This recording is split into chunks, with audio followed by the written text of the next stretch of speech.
Okay, welcome to 2.5, Making My Point. This is a solidifying understanding task. So, the activity begins with Zach and Sion working on predicting the number of quilt blocks in this pattern. So, in figure 1, how many quilt blocks do we see? Well, 1, 2, 3, 4, 5, 6. Looks like 7 to me. So I'm going to put a 7 right there.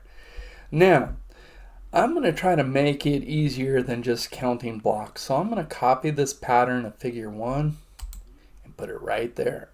So that represents the 7 blocks from figure 1. And then how many more? 1, 2, 3, 4, 5, 6. 7 plus 6, 13 quilt blocks. Now I'm going to copy the pattern from figure 2 to figure 3. And it looks like, once again, how many are we adding? 1, 2, 3, 4, 5, 6. So 13 plus 6 more, that would be 19 quilt blocks. All right, so I think we're ready to model this with a sequence. So figure 1 had 7 quilt blocks. Figure 2 had 13 quilt blocks. Figure 3 had 19 quilt blocks. And I hope you are noticing that we have a common difference of what did we add every time? That's right, 6 quilt blocks. So 19 plus 6 is 25, plus 6 is 31, and so on. So there's our first model right there. Now let's go ahead and break out our modeling data frame. And don't worry about the diagram, but let's start with the table. Now we have to remember from our picture, all right, wasn't the 7 quilt blocks, that was figure 1. So we're going to start with an x equals 1 and then go figure 2, figure 3, figure 4, figure 5, figure x. And then f of x, the number of quilt blocks would be 7. F of 2 would be 13. F of 3 would be 19. F of 4 would be 25. And f of 5 would be 31. And so on until we get to our expression, which we're going to come up with in just a moment. But first, let's talk about the pattern of change. I hope you have already noticed that we added 6 every time to complete the sequence. And you also see that with our f of x's here. 7 plus 6 is 13. 13 plus 6 is 19. 19 plus 6 is 51. And 25 plus 6 is 31. Did I say a 51 in there? Let's try that again. 7 plus 6 is 13. 13 plus 6 is 19. 19 plus 6 is 25. And 25 plus 6 is 31. So we obviously have a common difference of 6. Now, a common difference implies the sequence is arithmetic. The function is, well, if I have an arithmetic sequence, I have a linear function. And that means the data will show a pattern of linear. And because my common difference is positive, that would be linear growth. So let's graph to see that pattern. So I'm going to scale the x-axis the way I typically do.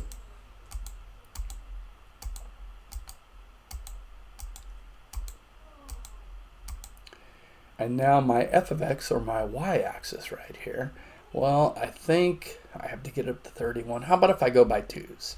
That'd make that a 4, 8, 12, 16, 20, 24, 28, 32, 36, and that's plenty right there. So let's plot our points. When x equals 1, look at our table, f of 1 is 7. That'd be about right there. When x equals 2, f of 2, according to our table, is 13. So 12, 13, about right there. When x equals 3, f of 3 is 19. There's 20, so 19 is going to be right there. All right. When x equals 4, f of 4 is 25. There's 24. There's 25. And I have a dog at the door. Roxy, you're going to have to wait a moment.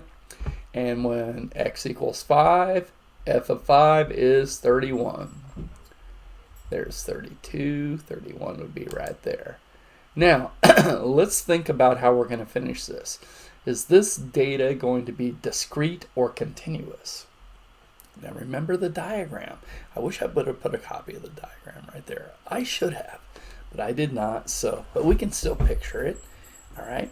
I had figure 1 with 7 quilt blocks, figure 2 with 13. Do you notice that, again, I'm going to have a whole number of quilt blocks every time, and every figure number is going to be a whole number. So that tells me that this data is discrete. So I'm going to go a dashed array through those points. All right. Now let's go our explicit formula.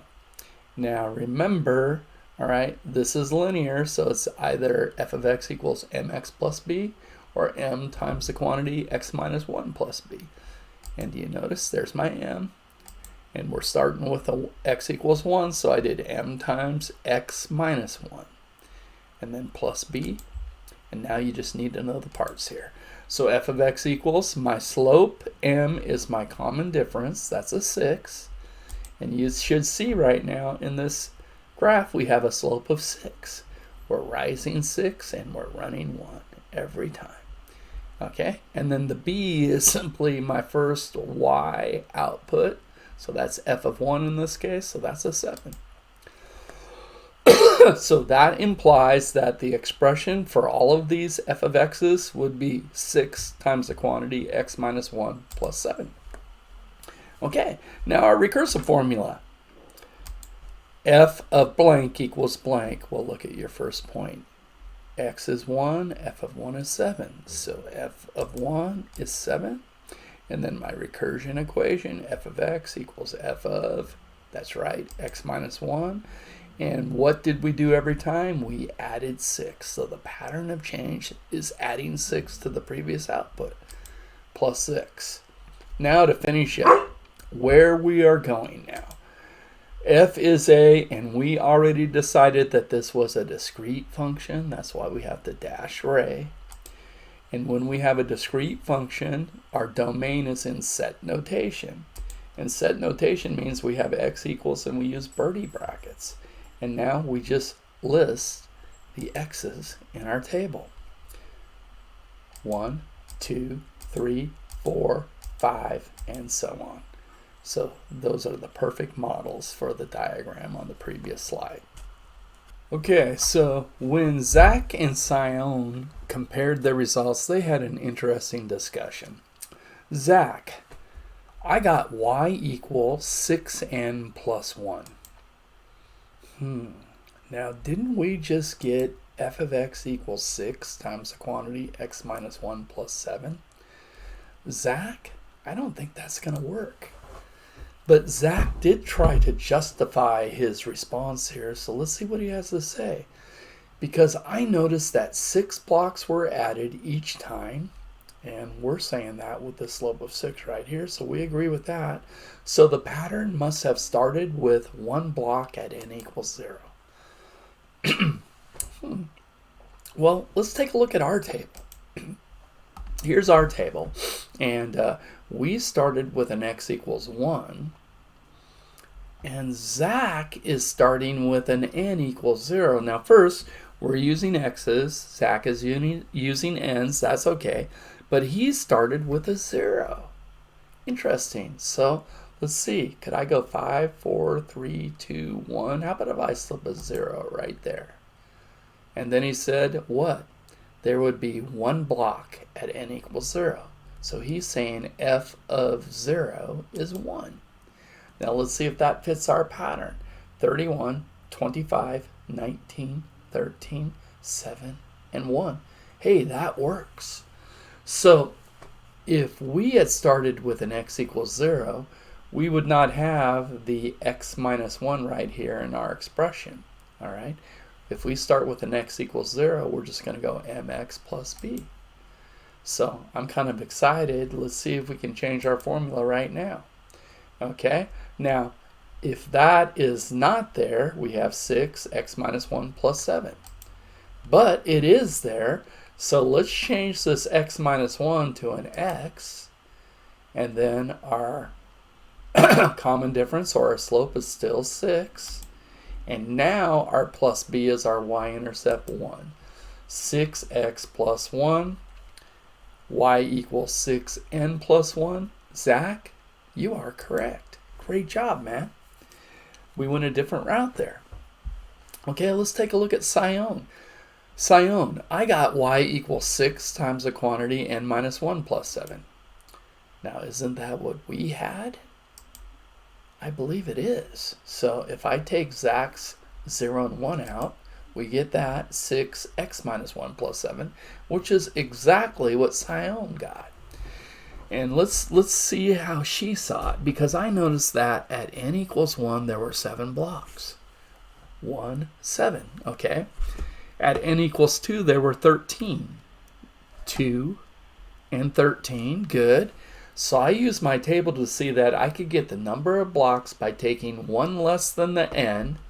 So let's just pick a number here, like, and we're using x's. Let's take 1 less than this 4. That would be 3. All right. 1 less than the n, and multiplying it by 6. So 6 times 3 is 18, because there are 6 new blocks in each figure, and then adding 7. 18 plus 7, is that 25? Wow, that works. And here is her table. 1, 2, 3, and n. 7, 13, 19, 6 times the quantity, n minus 1 plus 7. Look at our table. 1, 2, 3, 4, 5, and so on for all our x's. And 7, 13, 19, 25, 31. And then our expression is 6 times the quantity x minus 1 plus 7. Well, we essentially have the same table. Nice job, Sion. So what do you think about the strategies that Zach and Sion used? Are either of them correct? Well, I would say they are both correct. Why? Well, use as many representations as you can to support your answer. Well, we used our table from our modeling data frame, and then we added an n equals 0 and an f of 0 is 1 to the table, and then we converted to Zach's table, and then we came up with the 6x plus 1. So again, our table modeled both strategies. Y can either be 6n plus 1, or y could be 6 times the quantity n minus 1 plus 7. I'm saying they both work. So it seems that both Zach and Sion are correct. Okay, the next problem Zach and Sion worked on was to write the equation of the line shown on the graph below. So typically when we are asked to write the equation of a line, last year you guys did slope-intercept. So slope-intercept is y equals m times x plus b. And if we know our slope and our y-intercept, we can get this every time. Okay, so, well, let's see if we can see the slope first of all. Notice I cannot tell exactly what the y-intercept is. I don't know my b yet, but I can pick 2 points that I can clearly see, like this point right there. And what are the coordinates of that point? Well, the x is 1 and the y is, x is 1 and the y is -1, -2, -3. Now to find the slope, let's find another perfect point. I don't know, how about that point right there?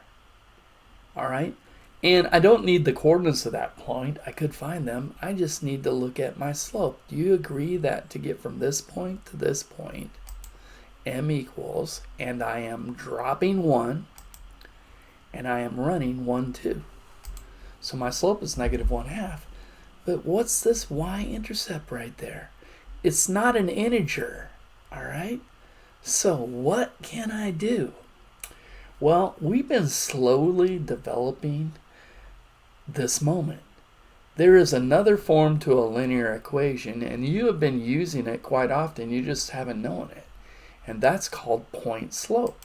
Because what I do have right here is I have the point when x equals 1, f of 1 is -3, and I have a slope of -1/2. Well, point slope looks like this. It's almost mx plus b, except we have our m, and then instead of an x, remember how we always have that x minus 1 when we start with an x equals 1? We're going to call this x minus a, and then plus b. And this is point slope. So I know the equation of this line will be y equals, what's my slope? It's -1/2. Now what's my a? That's the x-coordinate of any point on this line, like that 1 right there.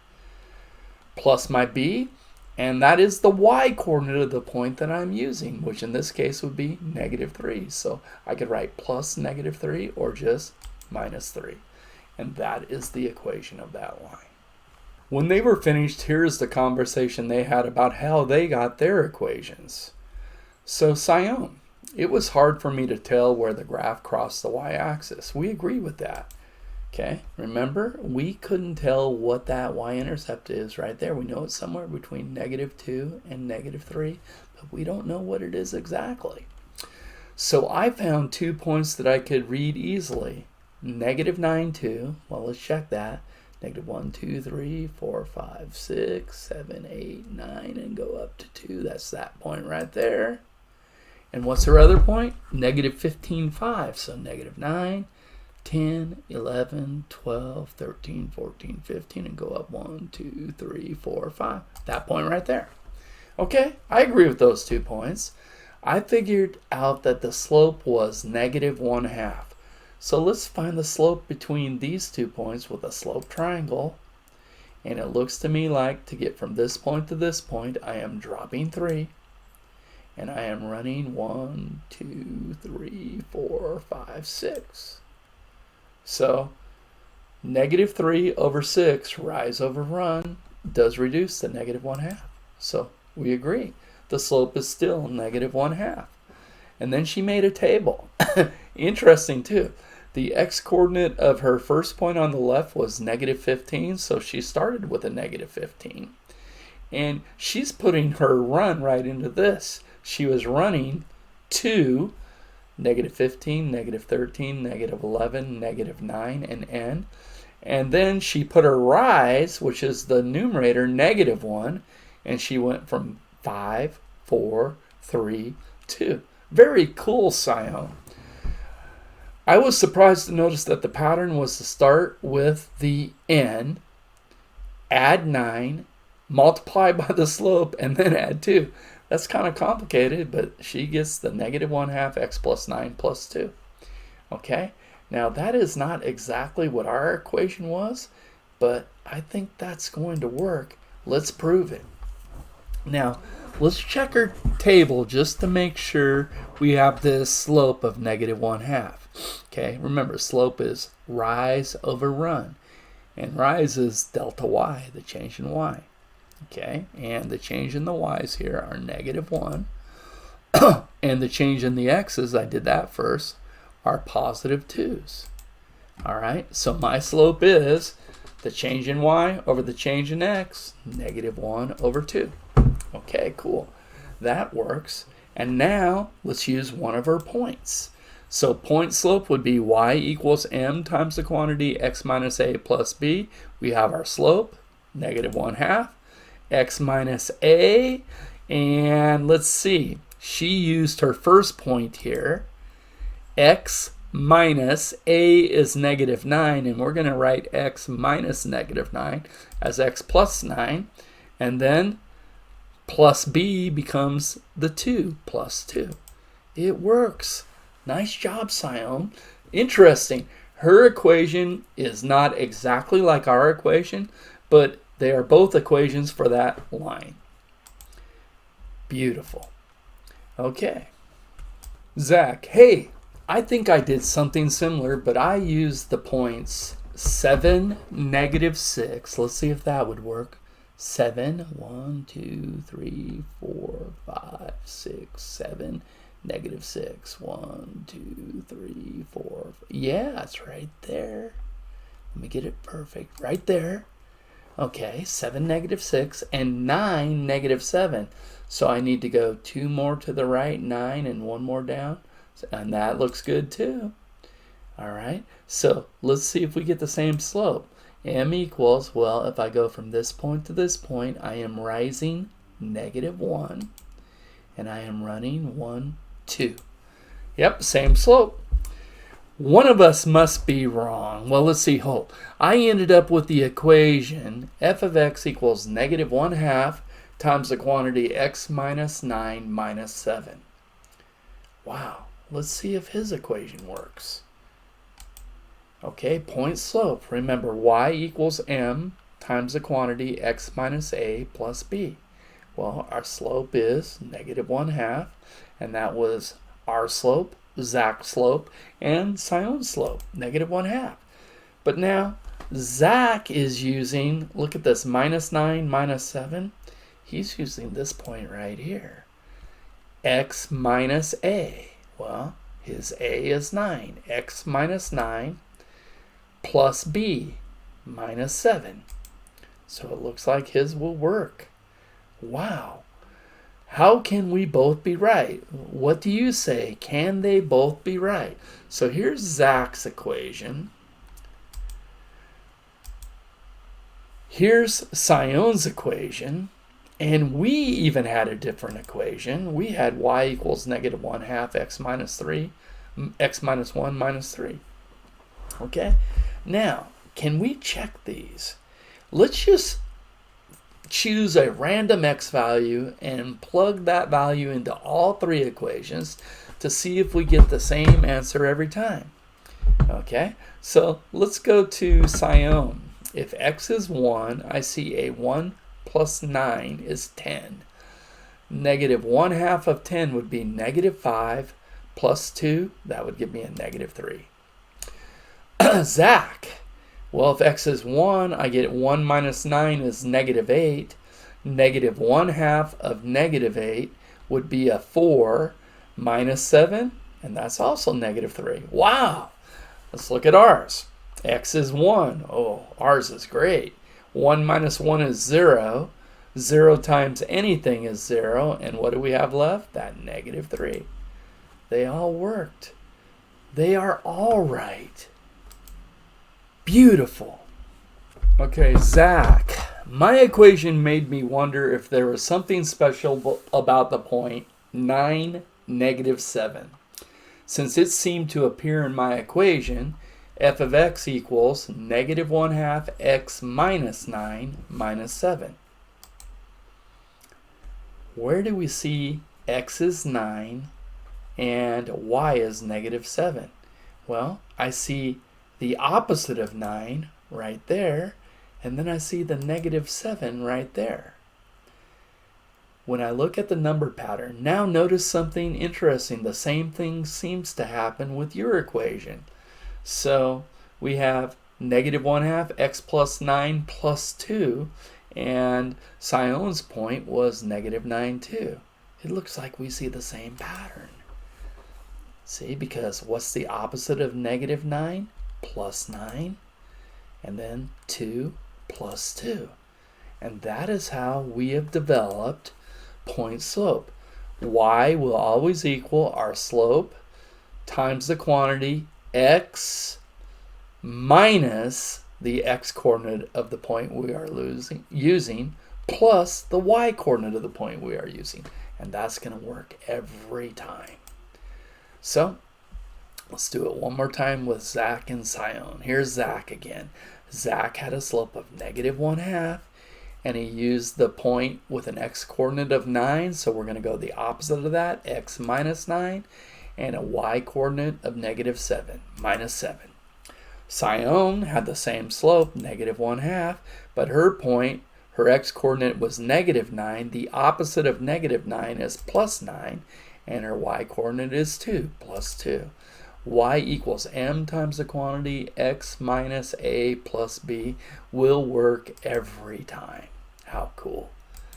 Now, number 4, find another point on the line given above and write the equation that would come from Zach's pattern. Well, we already did that. We did that way earlier on our own when we did this. So I'll click through this really quick so we can see it one more time. We chose that point. And then we found our slope. And then we did point slope, and we were developing this m times the quantity x minus a plus b. And we came up with our slope, y equals -1/2. X minus, what's my a? A 1. And what's my b? -3, minus 3. So it worked. Check. All right, let's go on to number 5.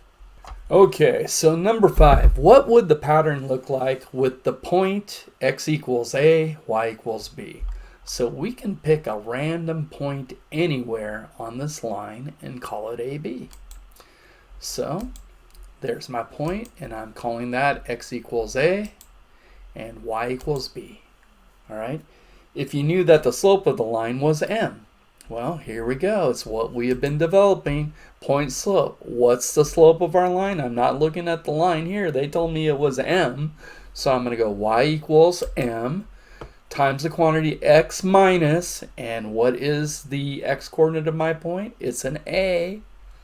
Always the opposite of my x coordinate, and then plus my y coordinate plus b. Beautiful. Point slope form of a line. I hope you like that. Now, Zach challenges you to use the pattern he noticed to write the equation of the line that has a slope of 3 and contains the point 2, -1. What's your answer? So we have a slope and we have a point. We can use point slope. Y equals m times x minus a plus b. And our slope is 3. Y equals 3. X, the opposite of that a would be a -2. And my b is a -1. There's my equation right there. Now, show a way to check to see if your equation has to be correct. Okay, well, let's go to another model. Let's do a table. We have an x, we have a y, and let's start with the point that Zach used. X is 2, y is -1. Now, our equation had a slope of 3. What does that mean? Well, if I add 1 unit to my x is 2, I get 3. All right, and then that means my y would have to increase by the common difference, which is the same thing as my slope 3. So if I add -1 plus the slope of 3, I'd get a 2.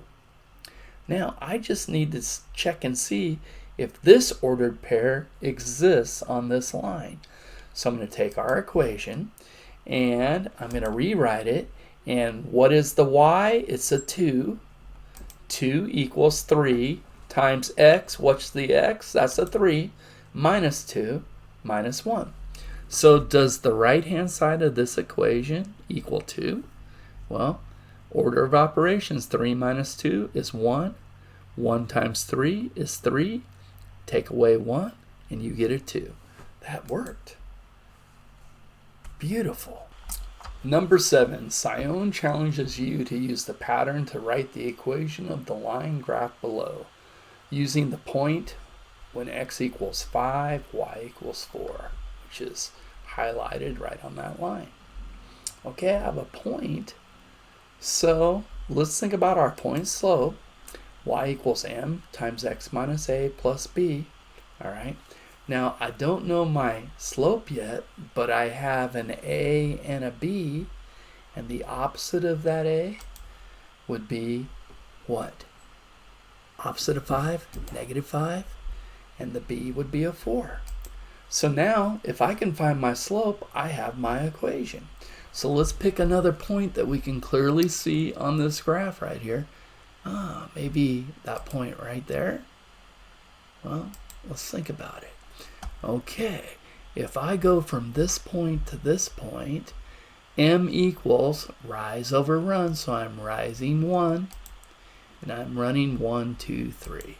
The slope of that line is 1 over 3. And there's our equation right there. Now, show a way to check to see if your equation is correct this time. Well, last time I used a table, let's just find another point on this line and see if that point works. Maybe right there. Yeah. So what are the coordinates of that point? Well, the x is -1 and the y is +2. All right. So let's take our equation and plug this point into our equation and see if we get a true statement. So this implies, well, our y is a 2, so 2 equals 1/3, and what's our x? -1.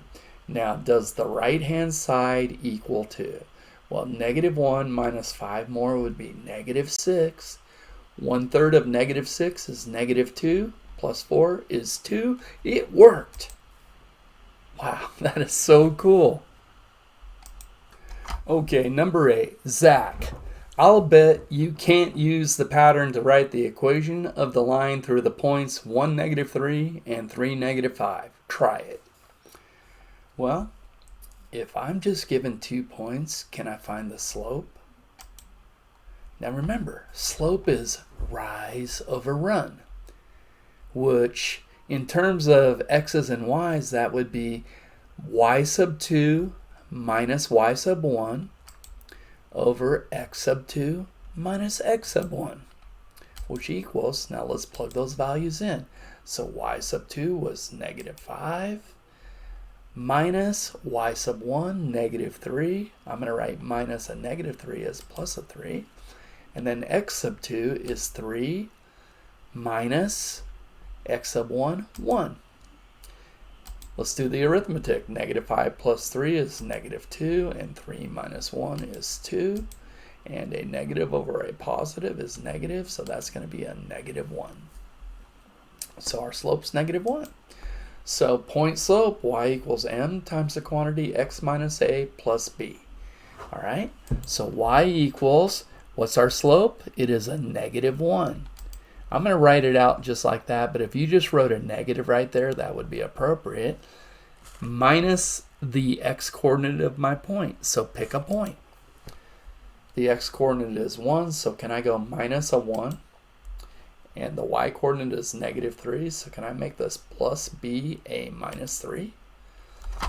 And there's our equation. Show a way to check to see if your equation is correct. Well, if this equation is correct, if I plug the other point into it, I should get a true statement. So let's take that 3, -5 and see what happens. My y is -5 equals negative. That's the same as -1. And then the x is a 3 minus 1 minus 3. So let's simplify the right-hand side and see if we get -5. 3 minus 1 would be 2. Times -1 is -2, minus 3 more is -5, and it works. That is so cool. All right, Sion, I wonder if we could use this pattern to graph lines, thinking of the starting point and using the slope. Try it with the equation. F of x equals -2 times the quantity x plus 1 minus 3. So I hope you can look at this equation now and see a slope and a point. What's the slope? It's this -2. And what's my point? Well, it's the opposite of this number, plus 1 minus a. So that's going to be a -1. And then minus 3 is my b, -3. So there's my point. So let's start right there and go. X is -1. Y is -3, -1, -2, -3, right there. And then from there, let's do a slope of -2. So I'm going to drop 2 and run 1 and go right there. And 2 points determine a line, so I'm going to draw the line through those 2 points. There it is. So given point slope, I start with the point, and then I do my slope from that point to find a second point, and then I can graph the line. Zach wonders, what is it about lines that makes this work? How would you answer Zach? Well, point slope. Y equals my slope times the quantity x minus my a minus the x-coordinate of my point plus b plus the y-coordinate. The slope of a linear function is a constant rate of change. So given a point and a slope, I can always graph or write the equation of a linear function. I just start from my point and do my slope from there. Could you use this pattern to write the equation of any linear function? Well, I think Zach and Sion, with our help, have proven that that's going to work every time. So we're going to say Zach and Sion have shown this pattern will work 100% of the time.